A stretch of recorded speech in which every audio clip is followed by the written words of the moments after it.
में विधानसभा का चुनाव 2 चरणों में होगा। मुख्य चुनाव आयुक्त ने पत्रकारों से बात करते हुए इस बात की जानकारी दी। बिहार की 243 सीटों पर पहले चरण की वोटिंग 6 नवंबर को होगी और दूसरे चरण की वोटिंग 11 नवंबर को होगी। इसकी काउंटिंग 14 नवंबर को होगी। इधर बिहार विधानसभा चुनाव की रणभेरी बजी और उधर राजनीतिक बयानबाजी शुरू हो गई। एनडीए जहां इसे लेकर पूरी तरह तैयार दिखा, तो वहीं महागठबंधन फॉर्म में नजर आया। विपक्ष ने तारीखों पर सवाल उठाए और प्रतिक्रिया के बहाने पक्ष विपक्ष दोनों एक दूसरे पर हमलावर रहे। भाजपा ने चुनाव आयोग के इस फैसले का स्वागत किया। भारतीय जनता पार्टी और एनडीए गठबंधन पूरे उत्साह और आत्मविश्वास के साथ चुनाव आयोग द्वारा घोषित तिथियों का स्वागत करता है।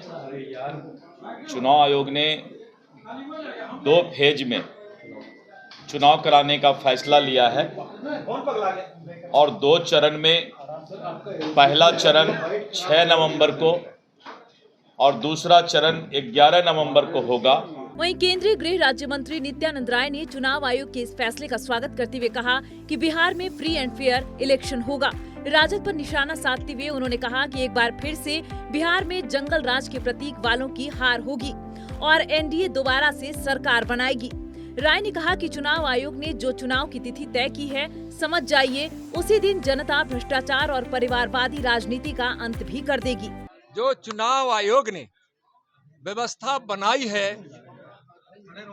और 1990 से 2005 तक जो जंगल राज में बूथ लूट लिए जाते थे, मतदाताओं को धमकाया जाता था, रोका जाता था, वह अब बिहार में नहीं हो पाएगा।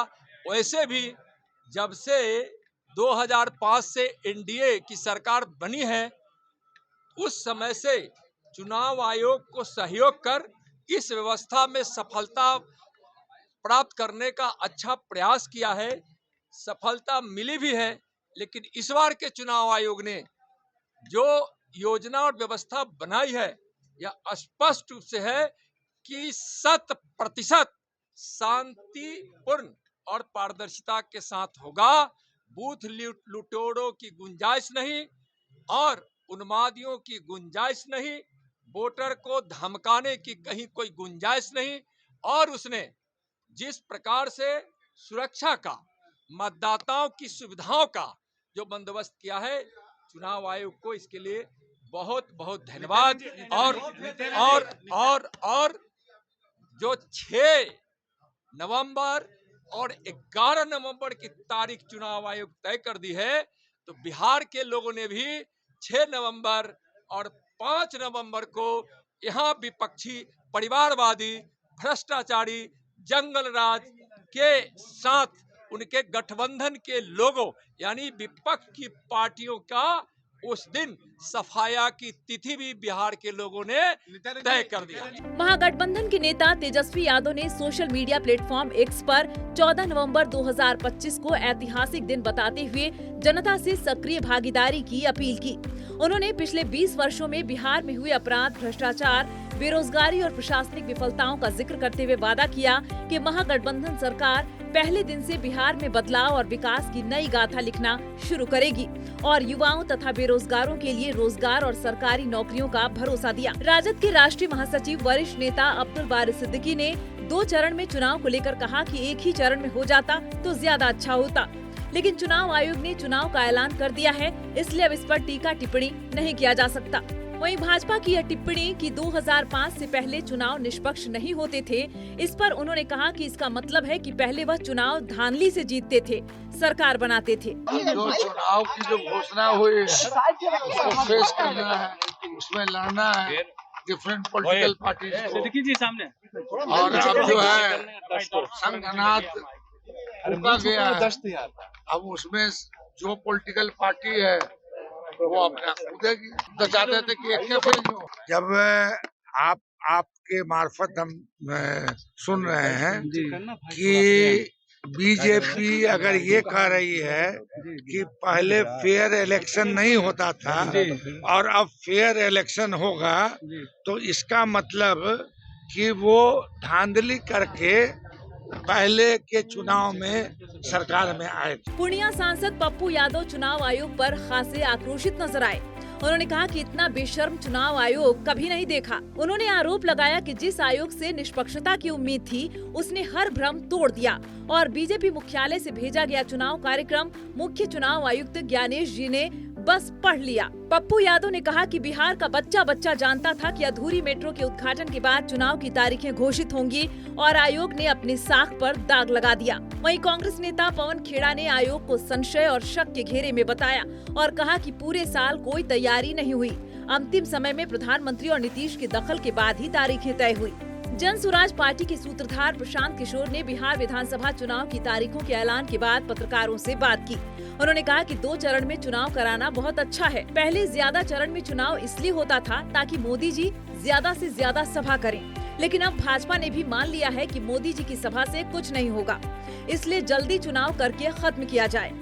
प्रशांत किशोर ने इस दौरान मुख्यमंत्री नीतीश कुमार पर भी हमला बोला। उन्होंने कहा कि नीतीश कुमार ने इस बार पटना मेट्रो का उद्घाटन किया है, यह उनका किया अंतिम उद्घाटन था। हमने पहले भी कहा है कि वो अगली बार मुख्यमंत्री आवास अणे मार्ग पर दही चूड़ा नहीं खाएंगे। पहले जो बिहार में 4 चरण 5 चरण में जो चुनाव 2015 में हुआ था, पिछले बार चुनाव 3 चरणों में हुआ था, तो ये कहीं न कहीं लोगों का मानना है, ये कई चरण के जो चुनाव होते थे कि उस समय मोदी जी का जलवा होता था और भाजपा के लोग कई चरणों में चुनाव इसलिए कराते थे ताकि ज्यादा से ज्यादा मोदी जी आए और प्रचार करें। ये ऐसी सोच रही है उनकी। मैं भी उस दल के साथ काम मैंने किया है और हम लोग जानते हैं, इसीलिए ऐसे 8-8, 9-9 चरण में चुनाव कराए जाते थे कि ज्यादा से ज्यादा मोदी जी की सभाएं हो सके। अब कहीं न कहीं भाजपा ने भी मान लिया है कि भैया मोदी जी कितना भी सभा कर ले, उससे परिणाम बदलने वाला नहीं है। इससे अच्छा है भैया 2 ही चरण में कराकर खत्म करो। बिहार की जनता ने बदलाव का मन बना लिया है। ना नीतीश जी प्रचार कर सकते हैं, ना मोदी जी के आने से कुछ होने वाला है। प्रशांत किशोर खाएं या ना खाएं, नया मुख्यमंत्री दही चूड़ा खाएंगे। बिहार में जन स्वराज का मुख्यमंत्री एक अणे मार्ग पर बैठ के दही चूड़ा खाएगा और आपको भी निमंत्रित किया जाएगा, क्योंकि वो नीतीश कुमार का काल नहीं होगा कि मुख्यमंत्री आवास जो है वो सिर्फ उनके और उनके भूंजा पार्टी के लिए नहीं है, वो जनता के लिए है। सब आपको भी आमंत्रित करेंगे, आप भी आकर खाइएगा। उधर सीपीएम के ललन चौधरी ने कहा कि चुनाव आयोग सुप्रीमो है, चुनाव आयोग का जो आदेश होगा उसे मानना पड़ेगा। ठीक है, अब तो घोषणा हो गई तो उसको मानना है। चुनाव आयोग सुप्रीम है। सीपीआई विधायक अजय कुमार 2 से ज्यादा चरण में चुनाव कराने के पक्ष में दिखे। बिल्कुल 2 चरण हुआ और भी ज्यादा चरण होता ज्यादा बढ़िया होता बिहार ऐसे छोटे प्रदेश के लिए।